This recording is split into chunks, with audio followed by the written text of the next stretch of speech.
All right, folks, we are back, and it's very, very interesting. The president was invited by Governor Rick Perry to visit the border. Come to Texas and visit the border. That invitation was extended. Well, it's been extended over and over again, but most recently, just a few days ago, in relation to this latest crisis with the children, of course. And the president has officially rejected that invitation. Yet he is flying out for some kind of fundraiser. And it's interesting, Major Garrett of CBS News, formerly a Fox News channel, confronted the White House spokesperson on that issue. And we'll have that for you tomorrow. A very interesting exchange. But it's par for the course, is it not? Why wouldn't the president go to the border? Why wouldn't the president go see these children? Why wouldn't the president hold a press conference and send a message to the world by standing there in proximity to the children or to the camps and say, this is unacceptable. This is a humanitarian crisis. These kids, we don't know their medical records. These kids can't be integrated into our society. We don't know what kind of disease they may be bringing into our country. But no, none of that. None of that. Instead, they're being flown all over the country to various parts, to various camps, to be, I don't know, to be housed, to be reunited with family members. I've heard reports that most of these kids have parents already here. I don't know what to believe. I do believe, though, and I do know that I believe that this was premeditated. This is purposely done. It continues to be purposely done, in my opinion. And part of my evidence in coming to that conclusion is that in January, Homeland Security posted a listing for jobs with an S, and that was for escorts for illegal children in this country. So they anticipated a surge. They've gotten a surge. When you combine that with the statements this administration, particularly the president, has made, it results in what we're seeing now. And that is a very grave crisis. Just on health reasons alone, as Congressman Ron Paul, I almost said Rand Paul, but Congressman Ron Paul, who's a doctor, alluded to when we spoke to him.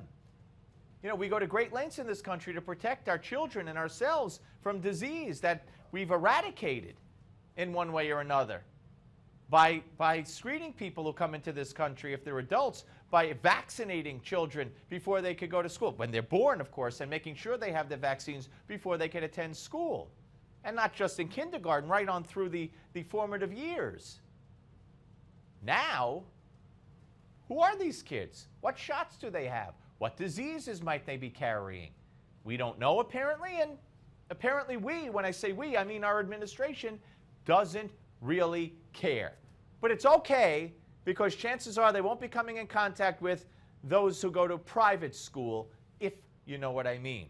All right, folks, we're going to be back with more of the Steve Malzberg Show. But first, you're not going to want to miss this hour's American Moment. Takes a look back at the desegregation of schools in Little Rock, Arkansas, back in 1957.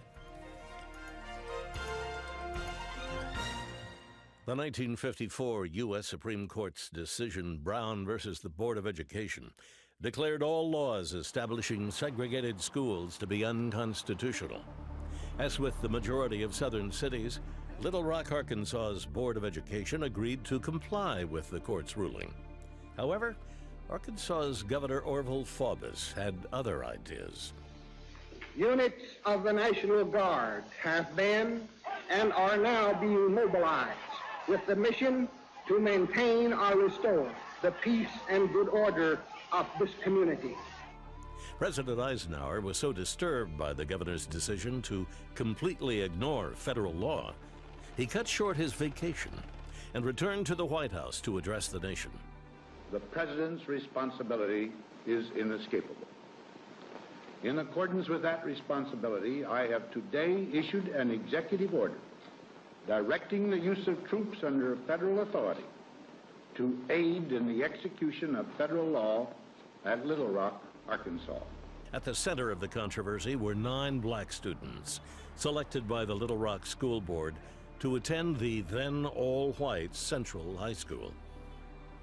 One of the students, Elizabeth Eckford, arrived at the school separately and found herself confronting an angry crowd of students and bystanders.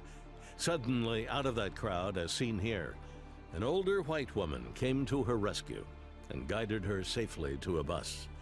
Even after the 9 students were admitted to Central High, the year that followed found them being subjected to taunts and abuses, both verbal and physical, by student and parent alike.